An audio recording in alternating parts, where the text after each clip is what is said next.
C'est là, Athéniens, la rumeur qu'ils ont accréditée. Et voilà des accusateurs que j'ai à craindre.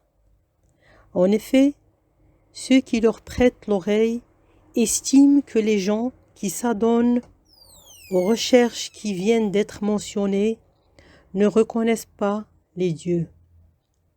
Il faut ajouter que ces accusateurs sont nombreux, qu'ils m'accusent depuis longtemps déjà, et que, de plus, ils s'adressaient à vous à cet âge où vous étiez les plus crédules.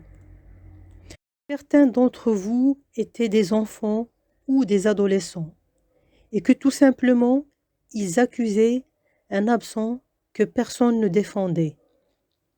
Mais le plus déconcertant de tout, c'est qu'on ne peut même pas connaître les noms de ces accusateurs ou les citer, à l'exception d'un seul, qui se trouve être un faiseur de comédie. Mais tous ceux qui, poussés par la jalousie, ont eu recours à la calomnie pour vous convaincre, et tous ceux qui, une fois convaincus, en ont convaincu d'autres. Ce sont tous ces gens-là qui m'embarrassent le plus. Impossible, en effet, de faire monter à cette tribune aucun d'entre eux, ni de le réfuter.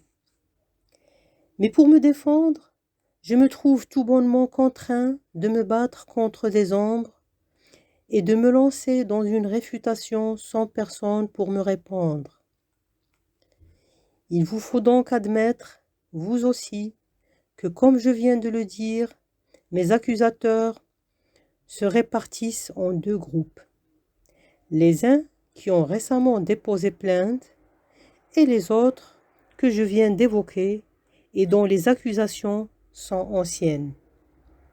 Et comprenez qu'il me faut d'abord répondre à ces derniers, car ce sont eux que vous avez entendus en premier, et sur une période de temps beaucoup plus longue que ceux qui les ont suivis.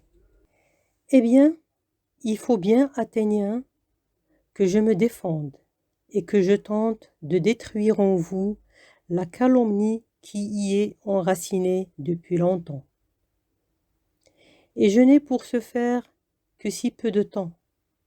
Sans doute préférerais-je y parvenir, à condition que cela valût mieux pour vous comme pour moi, et me défendre avec succès.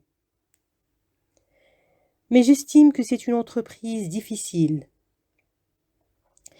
et je ne me dissimule absolument pas l'importance de la difficulté. N'importe, qu'il en aille comme cela plaira à la divinité, mon devoir est d'obéir à la loi et de présenter ma défense.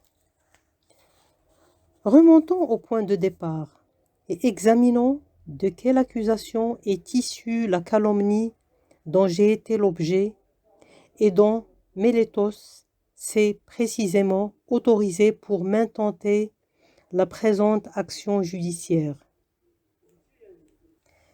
Eh bien, en quoi exactement consistaient les calomnies que répandaient mes calomniateurs?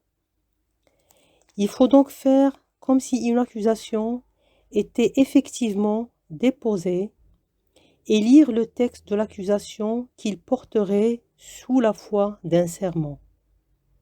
Socrate est coupable de mener des recherches inconvenantes sur ce qui se passe sous la terre et dans le ciel, de faire de l'argument le plus faible l'argument le plus fort et d'enseigner à d'autres à en faire autant.